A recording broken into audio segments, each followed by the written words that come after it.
সংসদ আবার আগের যেই ভিসিয়াস সাইকেল, দোষারোপের যেই সাইকেল, একজন একজনকে বিভিন্ন ট্যাগিং এর যেই সাইকেল, মত দমনের নামে, বিরোধী মত দমনের নামে মামলার যেই সাইকেল, আমরা সেইখানে আবার চলে গিয়েছি।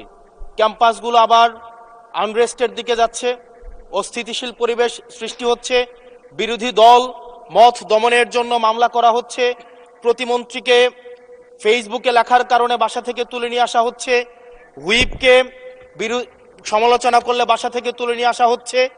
আবার আমরা আগের সংস্কৃতিতে আমরা চলে যাচ্ছি, যেখানে মাননীয় প্রধানমন্ত্রী নিজে কার্টুন শেয়ার করে বিভিন্ন স্যাটায়ার, বিভিন্ন মকারিকে প্রমোট করছে, বিরোধী মতকে প্রমোট করছে।